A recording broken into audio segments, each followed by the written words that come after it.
नमस्कार, नेशन 24 में आपका स्वागत है। मैं नीरज। देखिए, बिहार में काफ़ी अटकलें लगने के बाद आखिरकार 18 तारीख और 28 दिसंबर को जो है चुनाव पटना नगर निगम, नगर निकाय, नगर परिषद का चुनाव होना तय हो चुका है और लोग प्रत्याशी प्रतिनिधि जो हैं अपने अपने क्षेत्र का दौरा करने लगे हैं और लगातार जनता के बीच जाके उनकी बातों को, उनकी समस्याओं को और अपने दावे, अपने एजेंडा को पेश करना शुरू कर चुके हैं। अभी हम मौजूद हैं मेयर पद के प्रत्याशी सरिता नोपानी जी के पास, जो पटना नगर निगम के लिए चुनाव लड़ने जा रहे हैं।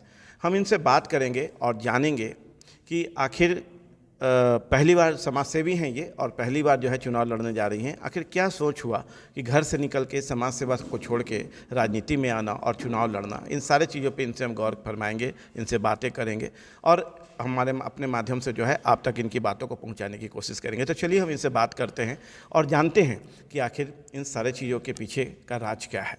नेशन 24 में आने के लिए आपका बहुत बहुत धन्यवाद मैम।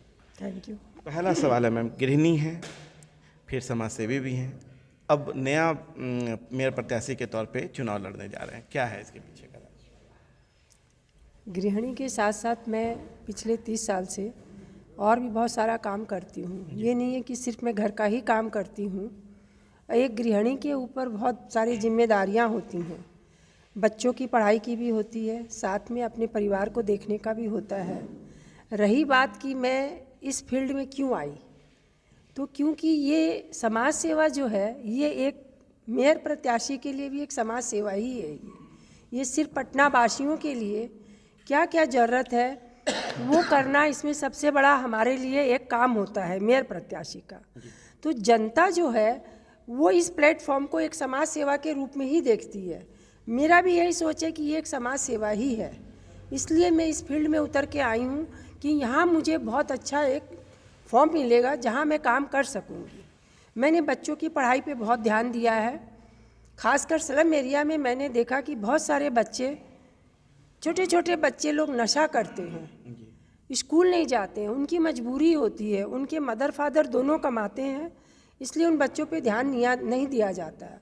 वो देख के मेरे मन में आया क्यों नहीं इन बच्चों को हम स्कूल में एडमिशन कराएं। उसके लिए मैंने बहुत सारा काम किया। मैंने उन बच्चों को 2009 में इस पे काम करते करते आज मैं यहाँ तक पहुँची हूँ कि 48 बच्चे को मैं फ्री में पढ़ा रही हूँ उनको मैं। और दूसरी बात ये रही कि इस फील्ड में मैं क्यों आई, इसलिए आई कि ये मुझे बहुत अच्छा मौका लगा, इसलिए मैं सोची क्यों नहीं कि इस फील्ड में भी जाके मैं अपनी समाज सेवा को आगे बढ़ा के दिखाऊं कि नहीं ये बहुत बड़ा फील्ड है, यहाँ हम लोग बहुत कुछ कर सकते हैं। इसीलिए मैं इस फील्ड में उतर के आई। समाज सेवा में सच में आप बहुत आगे जा सकते हैं। लोगों के बीच पहचान भी होती है, नाम भी होती है, लोग पसंद भी करते हैं कि हमारे क्षेत्रों में भी आके आप समाज सेवा करें। पर क्या लगता है कि समाज सेवा के साथ साथ ये पद भी इम्पोर्टेंट है, क्योंकि ये पद होने पे जो है कुछ अधिकार होते हैं जो अपने को मिल जाता है काम करने के लिए। इसमें बहुत बड़ा अधिकार मिलेगा आपको, प्लस इसमें पैसे का, देखिए समाज सेवा में पैसा बहुत चाहिए जी। तो ही आप अपनी इच्छा के हिसाब से समाज सेवा कर सकते हैं, जो कि इस प्लेटफॉर्म पे हमको मिलेगा। प्लस हमको काम करने वाले मेन पावर बहुत मिलेगा हमको, उससे मैं अपने काम में बहुत सफल होंगी। मेन पावर मिलने से क्या होगा कि मेरा हौसला अफजाई होगा और प्लस मेरी जो प्लानिंग होगी वो पूरा मैं प्लेटफॉर्म पे ला के दिखाऊँगी। ये मेरा सबसे बड़ा ध्येय था कि ये प्लेटफॉर्म इसके लिए बहुत अच्छा चीज़ है, इसलिए भी मैंने ये मेयर प्रत्याशी के लिए आना अपने लिए बहुत अच्छा समझा। महिलाओं को मिला, ये मेरे लिए बहुत खुशी की बात हुई। मिस्टर नोपानी आते, वो भी मेरे लिए बहुत खुशी की बात होती। वो तो शुरू से ही समाज सेवा करते, उनसे ही मैंने भी सीखा है। उन्हें तो लोग ऑक्सीजन मैन के रूप में ऑक्सीजन मैन का भी दिया, कोरोना काल में बहुत काम किया, मैंने भी देखा, मैंने भी उनके साथ साथ बहुत सारा काम किया है।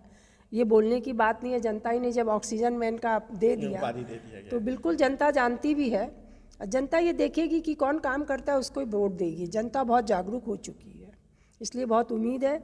और उम्मीद क्या, मैं तो सोच रही हूँ मैं जीती रही हूँ, ये मेरा पूरा विश्वास है। इनको उम्मीद के साथ साथ विश्वास भी है कि जीत भी, और होना भी चाहिए कि जो इतने लंबे समय से समाज सेवा से जुड़ी रही हैं, हर घर तक, चाहे वो स्लम एरिया हो, चाहे वो वार्ड हो, चाहे सड़कों का बात हो, चाहे रोजगार शिक्षा की बात हो, चाहे मतलब कि बच्चों के शिक्षा को लेकर बात हो, स्वास्थ्य को लेकर बात, जब इसके लिए जो प्रतिदिन कर रहे हो काम लगातार, चाहे चुनाव का समय हो या ना हो, तो वैसे लोगों को जीत के सामने आना ही चाहिए, क्योंकि ऐसे लोग आएंगे तभी जो है बेहतर विकास और बेहतर स्वच्छ जो है पटना का बन सकेगा। चलिए, मेरा अगला सवाल है कि फिर से दौर जारी है। अटकलें लगी हुई थी कि चुनाव रद्द हो गया है, ये हो गया, बहुत सारी बातें आ रही थी सामने, पर अब जो सुप्रीम कोर्ट का आज का जो क्लियरिटी हुई है उसमें अब हो गया कि अब चुनाव 18 तारीख और 28 तारीख को होना तय हो चुका है। तो जब आप जनता के बीच पहले भी गई हैं, अभी भी जा रही हैं, और अब जब जाएंगे तो कैसा कैसा रिस्पॉन्स और समस्याओं से आपको रूबरू होना पड़ रहा है? समस्याएं तो कुछ नहीं आ रही है। हर जगह जनता को संशय दुविधा बनी हुई थी, हम लोग को भी दुविधा बनी हुई थी कि अरे चुनाव होगा, आप आए, चुनाव होगा। मैंने होगा, जब दोबारा आया तो ज़रूरी होगा। और ये जनता के विकास के लिए बहुत अच्छा फैसला रहा कि इन्होंने स्थगित किया, फिर इसको वो किया, फिर जब संशय की स्थिति आई तो लगा ये गलत होगा।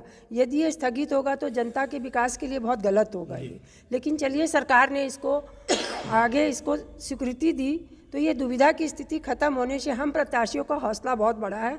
और हम तो यूँ भी काम करते ही रहे, काम करके ही यहाँ आए हैं। ये नहीं है कि सिर्फ वोट के लिए यहाँ हम आए हैं, हम काम करते हुए यहाँ आए हैं कि चलिए और काम करेंगे। जनता भी जान रही है कि हम काम करने वाले लोग हैं, इसलिए पूरा विश्वास है। फर्क नहीं पड़ता है, कोई फ़र्क नहीं पड़ता है। गरीबों की शादियों में आप चले जाइए, पशुपति वेद विद्यालय में किचन नहीं था, अंदर पानी में पानी, खाना नहीं बनता था, सत्तू चूड़ा ये सब खा के रहते थे। हमने मिलके, हमारी दोस्तों के संग मिलके हमने वहाँ किचन बनवाया, काफ़ी लोग वहाँ जुड़े, काफ़ी को मैंने जोड़ा, आज उसकी काफ़ी अच्छी स्थिति हो गई है उसकी। तो एक आदमी आधा है तो करने वाले बहुत हैं, बस एक आगे बढ़ने वाला चाहिए, तो जनता तो साथ है ही। चलिए मैम, अगला सवाल हमारा है कि वो कौन सा एजेंडा है जिसको लेके आप जनता के बीच जा रहे हैं? सबसे बड़ा एजेंडा तो यही है कि जनता की जो भी तकलीफ़ है, सबसे बड़ा तो देखिए यहाँ पे आप रोड देखिए, नाला देखिए, सफाई का बहुत बड़ा यहाँ पे प्रॉब्लम है, जो कि जीरो है, कुछ भी नहीं होता है। आप हमारी गली देखिए, आप आए होंगे स्कूटर से या किसी चीज़ से भी, वो आपको परेशानी दिख गई होगी, हम लोग भी रोज़ झेल ही रहे हैं। तो ये सबसे बड़ी समस्या है। गंदगी की सबसे बड़ी समस्या है, जाम का बहुत बड़ा समस्या है, जिसके कि वेंडर जोन बनाना बहुत ज़रूरी है, जो कि 28 वेंडर जोन को स्वीकृति मिली हुई है, बना कुछ नहीं है, पेपर में सब कुछ दिख रहा है। तो ये सब बहुत सारे एजेंडा हैं, बहुतों को कहाँ कहाँ शिकायत करनी है, लोग पेपर लेके घूम रहे हैं, समस्या लेके घूम रहे हैं, कोई सुनने वाला नहीं है। तो सिंगल विंडो का भी मेरा अपना एक है कि सिंगल विंडो बने, उस पर सारी समस्या आए और उसका समाधान हो, ये सबसे बड़ा एजेंडा है मेरा। स्वास्थ्य से रिलेटेड भी? स्वास्थ्य है, शिक्षा है, सभी कुछ है। स्वास्थ्य में भी बहुत कुछ करना है। आप खुद महिला हैं और महिलाएं प्रधान देश भी है, और महिलाएं यहाँ पे सबसे ज़्यादा अपने आप को सुरक्षित मानती हैं, क्या लगता है उनके लिए, क्या आप सोच रहे हैं? सुरक्षा भी बहुत बड़ी चीज़ है। सबसे बड़ा तो कैमरा वगैरह सबसे सही करना बहुत ज़रूरी है। और ये जो महिलाओं का जो ये आप सुरक्षा की बात कर रहे हैं, यहाँ पे बहुत ज़्यादा ही मतलब चैन छिनाई होती है, बलात्कार केस भी होते हैं। सुरक्षा के लिए तो हम लोग को काफ़ी मतलब काम करना पड़ेगा इसके ऊपर। ये शौचालय का भी एक मुख्य समस्या है महिलाओं को लेके, बहुत बड़ी समस्या है शौचालय का भी। शौचालय जगह जगह बने हुए हैं, लेकिन कोई भी आपको कार्यरत नहीं दिखेंगे, सिर्फ बने पड़े हैं, उसमें कुछ न पानी की व्यवस्था है, कई जगह ताला बंद पड़ा है, जाने की स्थिति में भी नहीं है। मौर्या आपके आने के बाद क्या लगता है कि उस सबको फिर से विधिवत करेंगे और उसको शुरुआत करेंगे? सब पे काम करेंगे, सब मेरे एजेंडा में है। और वो जब आएंगे तो वो आपको दिखेगा, क्या किए क्या नहीं किए, वो दिख जाएगा आने के बाद। मौका मिलना चाहिए। बहुत सारा मेरा प्लान है, बहुत सारे अंदर में है कि ये करना है, तो इस प्लेटफॉर्म पे आके तो मैं सोचूंगी कि मैं ज़रूर ही कर पाऊंगी इस चीज़। 75 वार्ड हैं आपके पास, जहां आपको सामंजस्य बैठाना है, कैसे बैठा पाएंगे? क्योंकि हर वार्ड के पार्षद जो हैं एक जैसे तो नहीं होंगे। वो तो देखिए, जब आपका हेड काम करने वाला होगा तो वो नीचे वाले खुद ब खुद काम करेंगे। एक तो ये सबसे बड़ी आपका होना चाहिए कि यदि एक घर का गार्जियन सही होगा तो उसके सारे बच्चे भी सही होते जाएंगे। मान लीजिए 4 है, 5 नहीं करेगा तो वो 4 को देख के वो 5वां भी करेगा, वो 4 ही उसको समझा देंगे। जब वो 4 करेंगे तो 5वां खुद ही अपने आप करना शुरू कर देगा। मतलब सारे बच्चे एक लाइन पे आ जाएंगे, एकदम आ जाएंगे ना। जब गार्जियन सही होगा तो बच्चे अपने आप सही होते चले जाएंगे। चलिए, बहुत बड़ी बात है कि गार्जियन का गाइडलाइन यदि सही होता है, आप अपने घर में भी देख सकते हैं, हमारे घर भी है, और अपने लोगों के बीच भी आप देखेंगे या स्कूल में भी आप ध्यान देंगे कि जब गार्जियन सही होता है, मॉनिटर सही होता है, तो सारे बच्चे डिसिप्लिन में होते हैं और बेहतर ढंग से जो है कार्य करते हैं। तो यही बात हम मैम कह रही हैं कि गार्जियन सही है, मॉनिटर सही हैं, जब हम रहेंगे तो 75 बच्चे जो हैं साथ में आके बेहतर काम करेंगे, लोग एक दूसरे के सहयोग से काम करेंगे। मेरा अगला सवाल मैम है पटना नगर निगम को लेके, काफ़ी मजबूत जड़ है उसका करप्शन का, काम नहीं करने का, इसको कैसे सुधारेंगे? उस पे ही तो काम करने के लिए आगे आए हैं। जब सबका साथ मिलेगा तो जड़ भी धीरे धीरे कटेगी ही। अच्छाई तो बुराई अच्छाई पे बहुत भारी पड़ती है, ये तो माना हुआ। आप 100 अच्छाई करिए, एक बुराई उसको धो देती है। लेकिन ठीक है, जब आप अच्छाई करना शुरू करेंगे तो बुराइयां अपने आप हटती चली जाएंगी, और आपके संग जब मेन पावर होगा तो बुराइयों पे आप जल्दी विजय पाएंगे। चलिए, मेन काम होगा तो बुराई पे जो है अच्छाई की जीत हर हालत में होगी। अगला सवाल है मैम कि कमीशन खोरी पटना नगर निगम में बहुत ज़्यादा है। हम लोग भी कभी कभी खबर चलाते हैं, लगातार जनता के सामने की बातों को भी सुनते हैं, वो भी इस बात को हमेशा कहते हैं, चाहे वो जन्म प्रमाण पत्र बनाना हो, मृत्यु प्रमाण पत्र बनाना हो, मतलब उससे रिलेटेड कोई भी आयुष्मान का बहुत सारे कार्ड हैं ये सारा कुछ के लिए। तो क्या लगता है कि सबसे पहले इस पर आपकी रोकथाम होगी? हम भी आपकी तरह जनता है, इन सबको हम भी झेले हैं। बहुत लोग झेलते हैं, आते भी हैं हम लोग के पास कि ये समस्या है, कहाँ जाए कैसे जाए, पेपर लेके घूमते रहते हैं, काम नहीं होता है। कहीं 50 दे दिए, कहीं 100 दे दिए, ये सब देते रहते हैं, काम भी नहीं होता है। तो आपकी तरह हम भी एक जनता ही हैं, तो इस पे भी काम करना बहुत ज़रूरी है। ये अब आप जनता से आगे बढ़ चुकी हैं, अब अभी जनता की नहीं, मॉनिटर अभी मैं जनता में हूँ, मेरी जीत नहीं है, ये जनता की जीत होगी। और ये जनता को सोचना है कि किसको लाना है। जनता क्योंकि काफ़ी इस चीज़ से रूबरू हो गई है, इसलिए मैं तो जहाँ भी जाती हूँ मैं यही कहती हूँ कि आप ये ना सोचे कि मैं वोट मांगने आई हूँ। आप पहले आदमी को देखिए, उसके बारे में समझिए, उसकी पिछली हिस्ट्री देखिए, तब आप वोट कीजिए। मैं ये नहीं कहूँगी कि सिर्फ मेरा चेहरा देखिए और मैं वोट मांग रही तो आप मुझे दे दीजिए। आप पहले उसका बैकग्राउंड देखिए, उसको समझिए, फिर आप वोट कीजिए। जीत के बाद पहली प्राथमिकता क्या होगी? जब आप दौरा किए हैं, पूरे पटना घूम रही हैं, तो एक नज़र रहता है कि ये चीज़ें मैं यदि आती हूँ तो मैं ये चीज़, या मैं भी सोचता हूँ कि यदि मैं आऊँगा तो इस चीज़ों पर ज़्यादा फोकस करूँगा, तो वो पहली प्राथमिकता क्या है? सबसे पहले तो रोड पे ध्यान देना होगा, सुरक्षा पे ध्यान देना होगा आपको। सुरक्षा बहुत बड़ी समस्या है यहाँ पे, और हर गली इसमें सब में स्ट्रीट लाइट वगैरह होनी चाहिए, उस पे ध्यान देना होगा। और स्लम एरिया में जो ये बच्चों का है वो सबसे बड़ा समस्या है, उनको शिक्षा दिलाना बहुत ज़रूरी है। वो जो छोटे छोटे बच्चों में क्राइम कराया जाता है और है, वो सब लोग जानते हैं, उसके ऊपर भी बहुत ध्यान देना होने होगा। से वो लोग अपराध से दूर होंगे। जी, जड़ सही होगी तो अपने आप ही शाखाएं सही होती चली जाएंगी। ये सबसे बड़ा समस्या है ये एक, और प्लस जो भी समस्या है सिंगल विंडो पे आएगी तो वो जल्दी सुलझेगी। ये मेरा सबसे बड़ा ध्येय है कि एक सिंगल विंडो करके उसके ऊपर सारी समस्याओं पे हम काम करें, तो उस पर बहुत जल्दी सफलता मिलनी चाहिए हम लोग को। जीत के बाद लोग नेता हो जाते हैं, सहज उपलब्ध नहीं होते हैं, आप अपनी राय दीजिए। हम तो कभी अपने आप को नेता समझे ही नहीं, ना हम कोई पॉलिटिशियन है, ना हमें भाषण देने आता है। कहीं जाते हैं तो बोलते हैं 2 वर्ड बोलिए, तो मैं तो यही बोलूँगी कि अच्छे लोग को दो के वोट दीजिए। मैं कोई पॉलिटिशियन नहीं हूँ, न मैं नेता हूँ, इसलिए मैं ज़्यादा नहीं बोल पाऊँगी।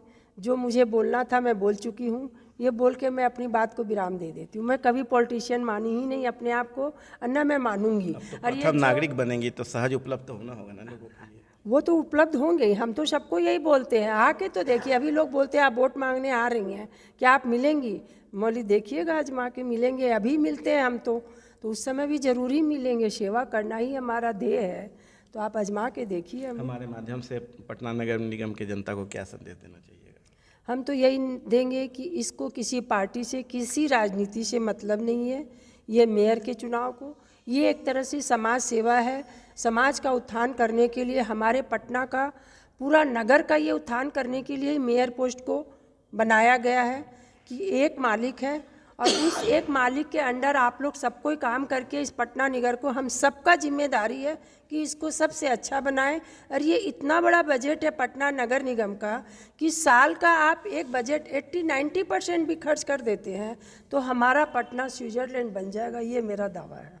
चलिए, तो मैम का दावा है कि यदि 80-90% भी पैसा जो आता है सरकार की ओर से, यदि उसको खर्च कर दिया जाए तो स्विट्जरलैंड बनने से पटना को कोई नहीं रोक सकता है। स्वच्छ सुंदर पटना बनने से कोई नहीं रोक सकता है। और लोग खुद पटना में, जैसे बाहर जाके लोग आई लव पटना या आई लव रांची ऐसे करके जब फोटो खिंचाते हैं, तो मुझे लगता है कि यहाँ के आवाम भी जो है आई लव पटना के जगह पे खड़े होकर जो फोटो खिंचाने का काम करेंगे। तो अभी आप सुन रहे थे सरिता नेपानी जी को, जो बहुत बेहतर ढंग से हमारी बातों को, हमारे सवाल को, जो जनता की सवाल है उसको जो है हमारे सामने बोल रही थी, और हम अपने माध्यम से जनता के बीच भी रख भी रहे हैं। अब जनता को तय करना है कि बेहतर विकास के लिए, बेहतर समाज के लिए, बेहतर स्वच्छ और स्वस्थ पटना के लिए जो है किनको वोट करेंगे और किनको सामने लाने का काम करेंगे। आप देखें नेशन 24 न्यूज़। नमस्कार।